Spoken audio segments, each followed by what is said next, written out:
Hi everyone, happy new month of May and welcome to today's episode of Insight with Oladejo. My name is Oladejo Adeyemi and I am your foremost business coach who designates his time to reading the tax laws so that you don't have to spend as much time doing the same. Today we're going to be talking about post-implementation assessments. It has been 1, 2, 3, 4 months that we have been into full-blown implementation of the Tax Reform Act. As we are well aware, that implementation, full-blown implementation, commenced on the 1st of January 2026, and it covers the operations that companies and entities, individuals have done since that time up until now. So post-implementation assessment relates to how have you fared.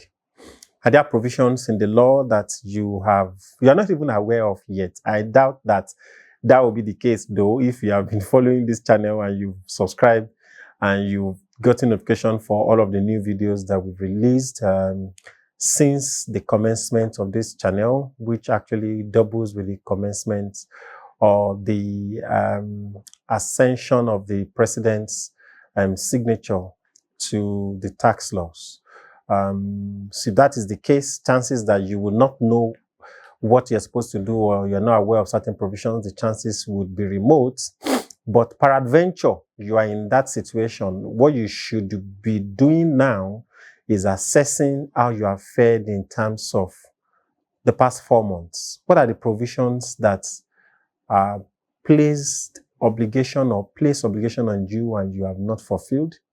If a review is done now by an external party, whether the tax authority, depending whether for state or for the federal, how would you fare? Those are the kind of things you want to assess at a time like this. So the benefits of post-implementation assessments, one core benefit it gives you is it helps you know very quickly where you have gaps. If there are gaps that you need to correct historically, or you need to even correct going forward, you can quickly just plug in what is missing and then continue on the path of compliance. And I'll give you a random example that popped up in our conversation. I was with some groups of people a couple of weeks back, and it was with respect to penalty relating to giving contract to an entity that is not registered for taxes.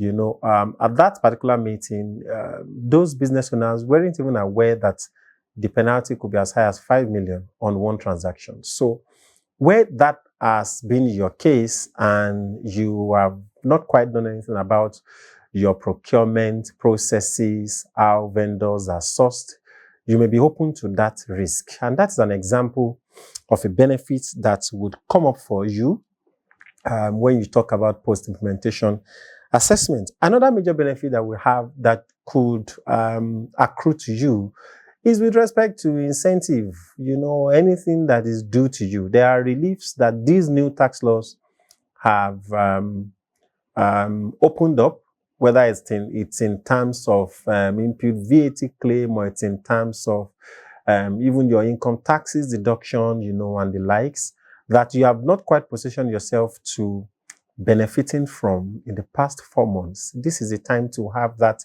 post-implementation assessment so that you can know the quantum of reliefs and benefit that you are sleeping or snoozing on so that you can be up to date with your tax filing. Now, a lot has been said already with respect to the benefits. The last benefit I want to mention is audit readiness. Before someone else then comes to knock on your door, to check your books or ask you any questions, you by yourself, you would have had the opportunity of knowing what are the things, where are the slacks, what are the things that you should quickly just change, what are the areas where you should open up, and seek additional documents or prepare before the actual review, comes up. It's more like inoculating yourself to see what the reaction would be before the real virus, quote unquote, then hits the rock. So this is where we're going to be drawing the curtain for today's episode. The emphasis here is on implementation and assessments. Since implementation commenced, you can assess where you have been, how have you fared, what portion of the law have you implemented, which portions do you see require clarifications on, is it on e-invoicing, do you qualify, to be on the platform already, are there benefits that shall accrue to you that you're yet to start claiming, are there deductions, are there conditions to deductions that you're not even aware of. All of these things are going to be the outcome of your post-implementation assessment when you embark on one, whether as an individual taxpayer or as a business entity taxpayer. Till I come your way again, continue to share, continue to like, continue to subscribe. Doing so is the only way we can ensure that we have an educated business community that is well acquainted of what their roles and responsibilities are in terms of their tax obligations. Definitely come your way again. Bye for now.